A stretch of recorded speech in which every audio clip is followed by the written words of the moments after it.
Hello and welcome. This is Business Time, a magazine program where we bring you major business and economic news stories making headlines in the country. And my name is William Kumwembe. And coming up in the program today, mobile money use on the rise as agents shun rural areas. And also in the program, we are going to look at how government has been borrowing in the past 6 months, affecting the fiscal space. We have these and other stories. Stay tuned if you could. Zinenenje. Azomulimo muno? Ya, ndimaza kulia ruzina ndizina mwali. Madema shopati. Sugar, apo tukona nkaka. Umatu masambati nje mulibe. Alamwa kurusamwa aliyo masamba. Kaka soti ngati. Amwali. Koma soto ino mupasikira nyonse yango dzadza ndi made in Malawi yoka. Tamakani moyo tsogola bogula zinthu za kunja. Maganizo amene uri ndobwezera chitukuko cha dziko lino mbuyo. Kugula zinthu zopangidwa kwathu konkuno kumathandiza kukweza ntchito za makampani a dziko muno. Zomwe soto zimapereka mwayi wa ntchito kwa anthu ambiri. Ogwira ntchito akachuluka dziko lathu limatolera misonkho yochuluka. Chumanso chimakwera. Ngagulatu katundu wakunja mumangolemeretsa mayiko akunjawo ife sitipindula kanthu. Kani ndikuuzani iyo ndenda mvetsatu. Ndandikire pompa. Nene ndikagule zinthu zathu za chimalawi. Sindichedwa. Tikule zathu tikule dziko lathu. Ndidikire sindichedwa. Dziko lathu bai Malawi tikondeni kunyadira za chimalawi tikamagula za kunja. Hello and welcome. This is Business Time. And in our main story in the program today, uptake of mobile money surged in the last quarter of 2020 thanks to a rise in number of agents. However, agents seem to be shunning rural areas. Our journalist Justin Mkeu has been tracking the trends and now reports. According to a National Payment Systems report from the Reserve Bank of Malawi, RBM, subscribers for non-bank mobile money services dropped by 2.2% to 7.6 million by end of fourth quarter 2020. The report further says activity rate for mobile money subscribers increased to 72.3% in December 2020 from 62.1% in September 2020, and the total number of registered mobile money agents rose by 6.4% if compared to September 2020 to a total of 80,642 in December 2020. The central bank has, however, lamented that most mobile money agents are based in urban and semi-urban areas, which is lagging the financial inclusion drive. RBM says this calls for more deliberate interventions by service providers and other stakeholders towards rural areas in order to increase both the footprint of agents as well as incentivizing them to remain active. For instance, out of the total figure, only 22.8%, who are 18,405, are geographically located in rural areas, and the rest are in urban or semi-urban areas. In addition, only 63.6% of agents based in rural areas were active over a 90-day period, compared to 78.1%, who are 62,237 of those based in urban and semi-urban areas. Meanwhile, different mobile money agents who spoke to Times said they transact transactions worth between 500 to 800,000 in a day, which cannot happen in rural areas. They indicated that while in some rural areas the volume of transactions may be the same as in urban or semi-urban areas, value cannot be the same. Here is what some of them said. Sometimes I make profits up to 4,000 kwacha on a dry day for Airtel Money and Mpamba separately. But on a good day, I make profits of up to 8,000 kwacha. I cannot go to operate in rural areas because business is hard there, as customers send and withdraw small amounts of money as compared to urban areas.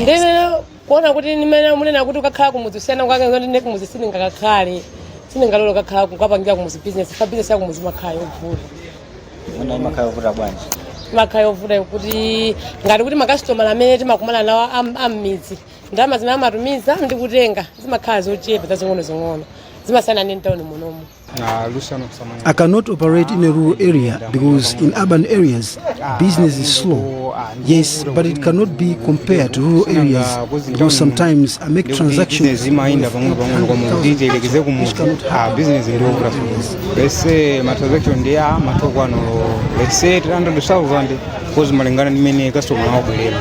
Azinanga ndi Joshua Martin.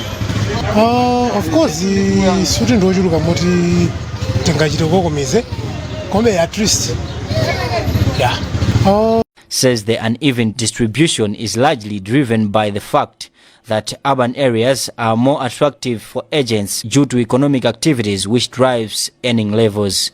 He added that they have a campaign to recruit agents at every trading center in the rural areas. They also have franchise partners to establish exclusive Airtel Money branches and kiosks in all these rural trading centers. They believe the franchise partnerships are also a means of creating wealth for Malawians.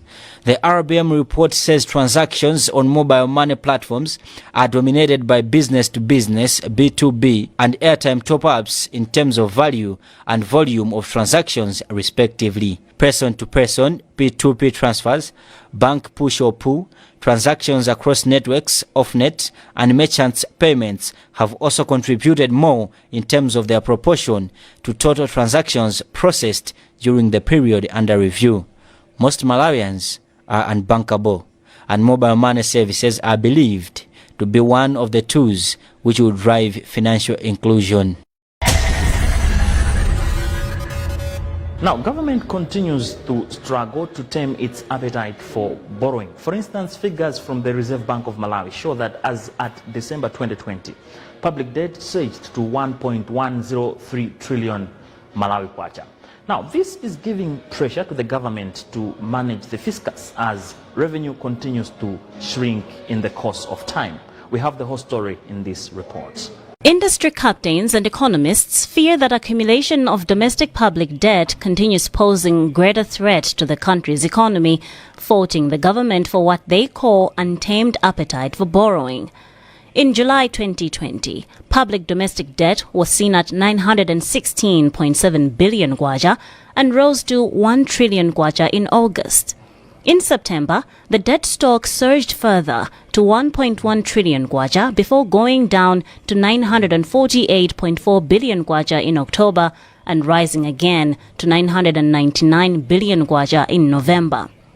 Figures available show that comparatively, in July 2020, government revenue stood at 107.8 billion kwacha, down from 103.3 billion kwacha in August. The revenue reduced further to 102.7 billion kwacha in September 2020, but went up in October to 127.3 billion kwacha.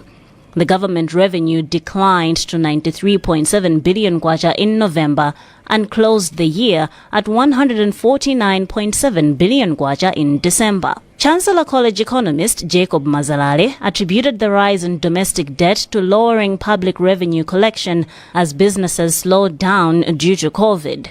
He, however, feared that the trend would continue to push out potential private sector players from the market. He added that the risk profile of the government instrument is low, but that leaves businesses with no money to borrow from. He then called on the Treasury to consider spending within its means to tame its appetite for borrowing. The Malawi Confederation of Chambers of Commerce and Industry and the Bankers Association of Malawi, BAM, recently urged the Treasury to consider devising policies that would help in addressing the challenge. Treasury spokesperson Williams Banda said details on budget implementation and outlook would be reported to Parliament on Friday, where Finance Minister Felix Mlusu would present his midterm budget statement. But in a recent interview, Banda said the government is already implementing systematic strategies in managing the debt levels. In its recent Malawi Economic Monitor titled From Crisis Response to a Strong Recovery, issued last month, the World Bank warned that Malawi remains at a high overall risk of debt distress, which could further undermine fiscal sustainability and frustrate strides towards economic recovery. The Bretton Woods Institution attributes this to the increased incurrence of high-cost domestic debt. However, it says the risk associated with external debt is moderate. Back inside business time. Excuse me, madam, stop billing. I'm taking back all these goods to the shelves. What's wrong, sir? Never mind. I have just changed my mind. Tigureza tu. If Excuse me, I just noticed you returned all the goods you meant to buy. What went wrong? Some of these products are not originally made here in Malawi. But these goods have a logo to authenticate them, and we manufacture them ourselves. Then it means you're not registered with Buy Malawi strategy. This logo here with a tick is not correct. How? All products and services registered with Buy Malawi strategy have an original logo approved by government through the Ministry of Industry, Trade and Tourism that really authenticates your product as a Malawian product. Now once you register, your product and service will be recognized as Malawian. Look, we must buy Malawi to build Malawi. You can find out more from Buy Malawi Secretariat or call them on 01 770 244 0993 707 729 or 0999 528 510. You can also simply email info@buymalawi.mw. Buy Malawi, kondeni kunyadira za chimalawi. Tikamagula.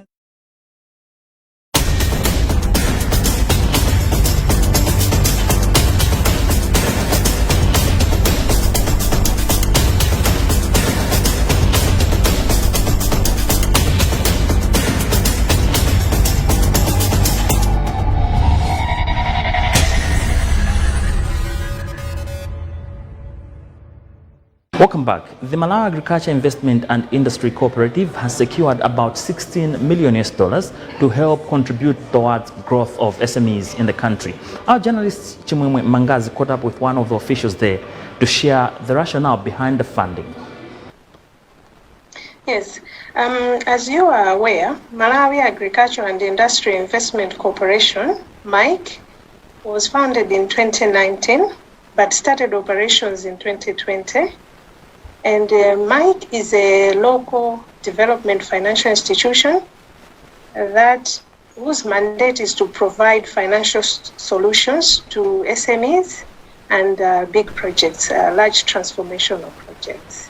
So with that, MIC's mandate is to provide financial solutions, transform the local financing industry by providing that long-term financing. With that, MIC approached the World Bank for a loan specifically to support the SMEs.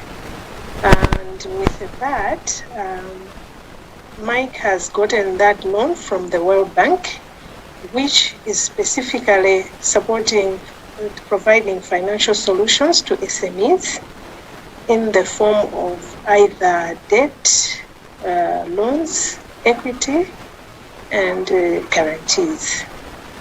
So how much money are we talking about that the World Bank will be supporting this initiative with? In total, the World Bank is supporting MIC with about 16 million equivalent US dollars, and part of it is to provide the loans to the SMEs. Part of it is for technical assistance. And how many SMEs should we expect will benefit from this initiative? We're looking at SMEs accessing funding to the tune of about 24 million kwacha. And if you look at that sort of funding, in total direct financing, $6 million. So we're looking at quite a lot of SMEs getting access to this funding. Who is eligible among the SMEs to participate or benefit from this initiative? This initiative is meant to benefit SMEs in different sectors. So we are looking at SMEs in the ICT sector, we're looking at technology, we're looking at media SMEs, we're looking at agricultural. As you may see from the name MIC itself, we are quite focused on the agricultural sector.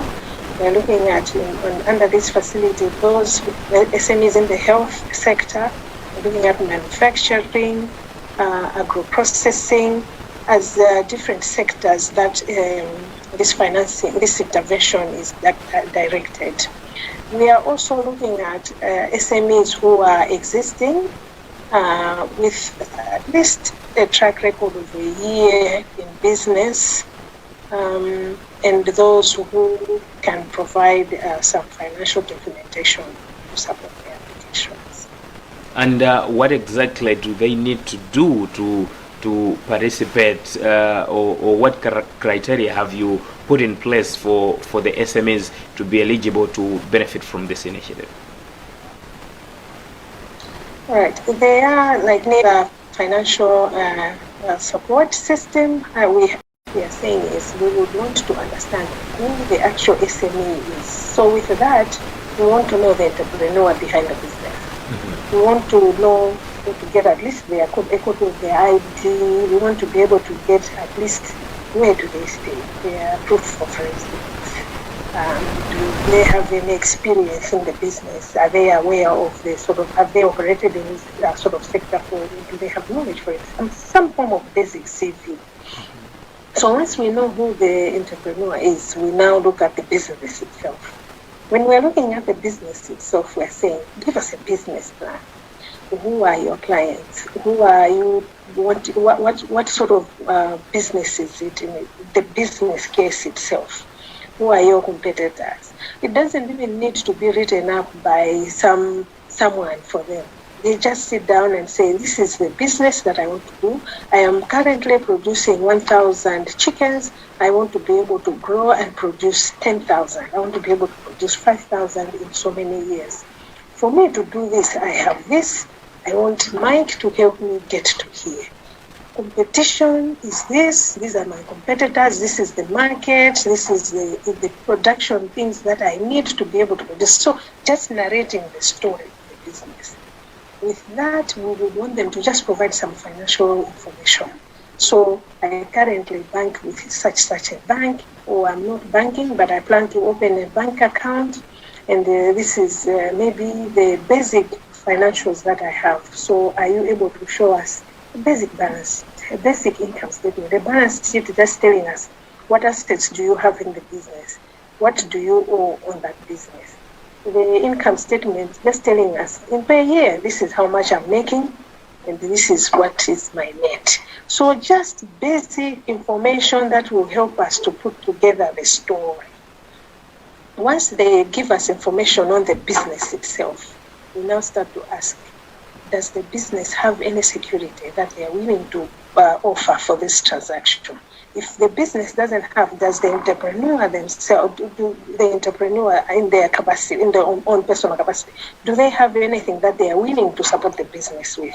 So we want the story to be told so that it's coherent and complete. And then we start to look at how we can make interventions, how we can support such businesses so that they will grow. The whole purpose of this intervention is to support businesses during these difficult times, COVID times, challenges in the market. We don't even need to look at that. But with this, we're saying, let's help boost these businesses from where they are to a level where they grow to bankable, to large transformational projects, but by looking at it from the subsistence, smaller level and moving them up. So yeah, in a nutshell, the sort of documentation that we would want the businesses to start preparing now would fall in these three. They can just be looked at these three things. Look at me as an entrepreneur. Let's look at the business itself. What form of security? You give us a story around this. I think it will make very good sense for us.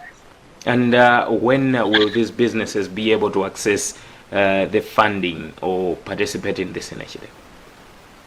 Okay. So as I said, these are documents which some businesses may have, some may not have. So we would want the businesses to start preparing these documents right away. Well, as we have said, we are finalizing. This intervention is purely coming from the World Bank funding, World Bank loan, which Mike has accessed.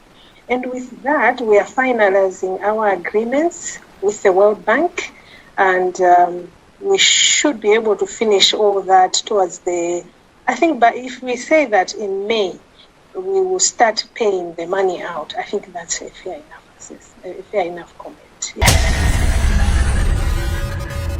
Moving on with the program with other business news. The government has issued a warning that it would send packing each and every immigrant found working in the country without proper permits. This is according to Minister of Labour Ken Kandodo. Our journalist Chimwemwe Mangazi caught up with Kandodo and has filed this report. Kandodo said government has noted with concern that many expatriates enter the country as visitors and end up working or establishing businesses in the country without proper documentation. He said they are saddened with the development as most of the jobs and businesses are ones that Malawians can easily do. I think it is fair to say that the big companies or companies that have been in Malawi for a long time, I don't think they're in breach of this rule. But the newly established companies, and I think they're the ones who are breaching the rules.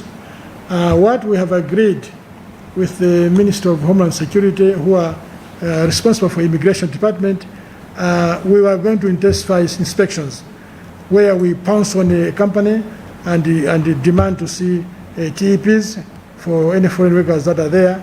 Those who are in breach, they risk being deported from Malawi, because it's not fair to Malawians that a job that could easily be done by Malawian should be done by a foreigner.